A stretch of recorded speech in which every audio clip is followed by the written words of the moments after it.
நமக்கு வேண்டுமானால் தெரியாத, பரிச்சயம் இல்லாத, அறிமுகம் இல்லாத, மேடைகளில் பேசாத, நோட்டீஸ்ல கூட இடம்பெறாத நூற்றுக்கணக்கான, ஆயிரக்கணக்கான உலமாக்கள் தமிழகத்தில் இருக்கிறார்கள்.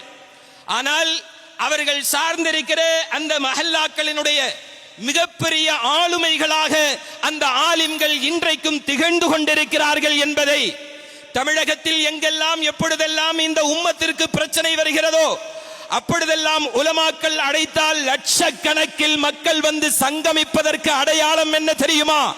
உலமாக்கள் நபிமார்களின் வாரிசுகள். நபி எப்படி உம்மத்தை நேசித்தார்களோ அப்படி இந்த உம்மத்தை உலமாக்கள் நேசிக்கிறார்கள்.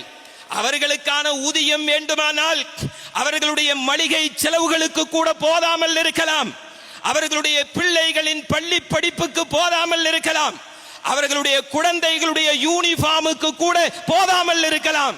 அதையெல்லாம் தாண்டி இந்த சமூகத்திற்கு எதையாவது செய்துவிட மாட்டோமா என்கிற கவலையில் பல்லாயிரக்கணக்கான உலமாக்கள் ஆளுமைகளாக இந்த மண்ணில் சேவை செய்து கொண்டிருக்கிறார்கள் என்பதை